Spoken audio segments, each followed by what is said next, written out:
Hey everyone, and welcome to this channel. If you haven't noticed, I haven't filmed a longer video for some time. I've been busy with grad school, also traveling, but I'm excited to be here. We will continue talking about narcissism. If you don't remember, I'll remind you, in part one, we talked about what narcissism is all about, how it shows up in personalities, and how you feel around that. In part two, we talked about narcissistic relationship cycle and patterns of love bombing, devaluing, and then discarding.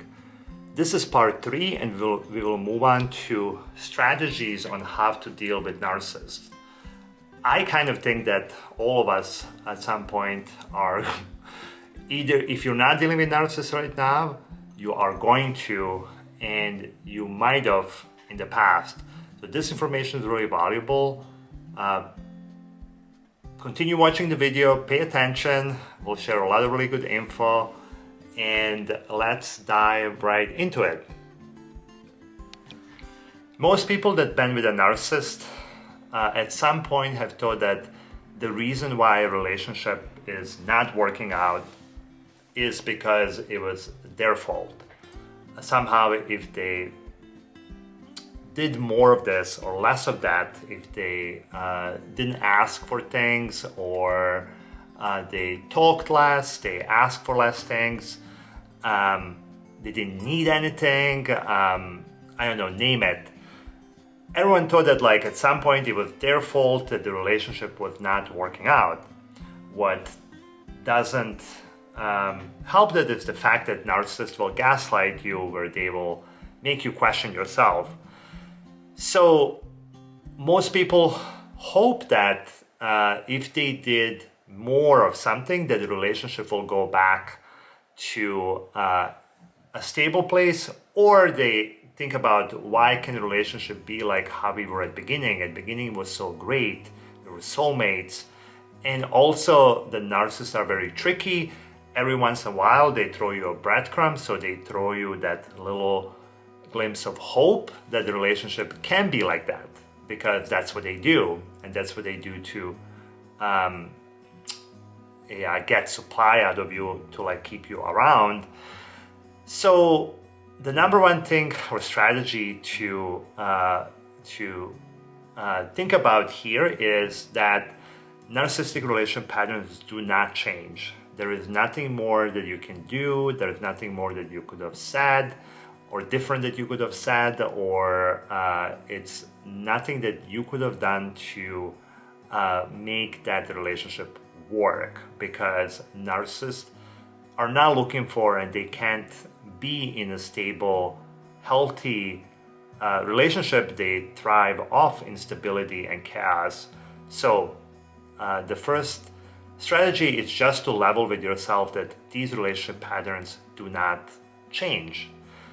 And that can give you perspective, that can give you opportunity to take your power back, because then you are not going to be investing power yourself and your energy in trying to make this relationship work. It is what it is, and you seen the patterns, you know how they are not going to change.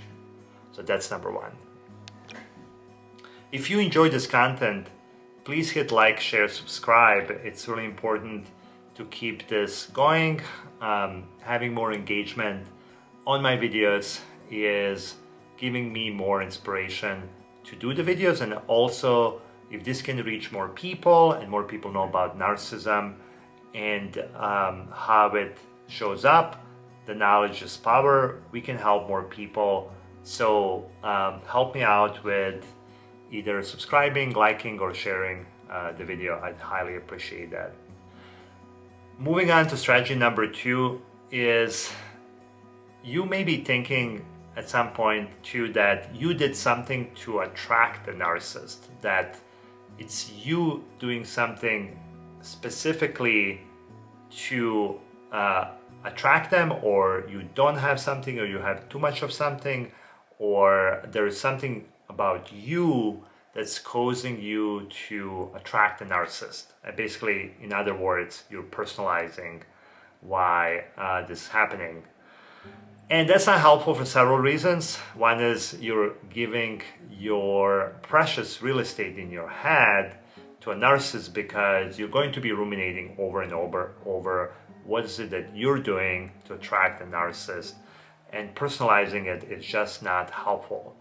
What's helpful is to do exactly opposite of that, is to depersonalize it and to understand that narcissists, they kind of are working their game on attracting the supply, and they see people as potential supply or potential threat. You happen to fall into the potential supply category, but they're constantly working on supply. While they're with you, they're probably working on other supply too. So don't personalize it. It's not helpful. Instead, save that precious real estate in your head for lots of energy that you will need to deal with narcissists in so many ways, because you know they're exhausting. Which brings us to actually another topic, which is strategy number 3, to not engage, not justify, and not explain yourself to them. Similarly, this will help you save a lot of yourself in conversations that are going nowhere. Conversations with narcissists that are back and forth always have the same outcome, and narcissists don't have empathy towards you. They don't care what you have to say or how are you feeling. They will respond back to you with either blame shifting, gaslighting in some sort of packaging of blame shifting, accusations, deflection. They'll make it your fault. So that's the outcome that you will get into engaging in back and forth with a narcissist. So if you know that the outcome of that conversation will always be you taking on responsibility and then making it about your fault and you losing your mind over it, then you might as well just save your energy and stop explaining yourself, justifying yourself, and with the hope of having them see it your way. Strategy number 4 is to think about what is your strategy for the relationship with a narcissist. Some people may just think, oh, why don't you just walk away, like cut them out? That is not always an option. What if this is your boss and you can't afford to just cut him or her off? You have to go to work, you have to get a paycheck. You may think about switching jobs or switching departments or something like that, but then you still may have some time where you have to go in every day and deal with this person. What if this is your family member, your sibling, and you can't just simply stop talking to your family? And typically in the family systems, the narcissists usually infiltrate a lot of areas of a family, so you kind of have to deal with them in some way, shape, or form. But in some situations, maybe you can walk away. What if this is someone you just started dating and you already been gaslighted, like, 2 times, or, what if this is your friend?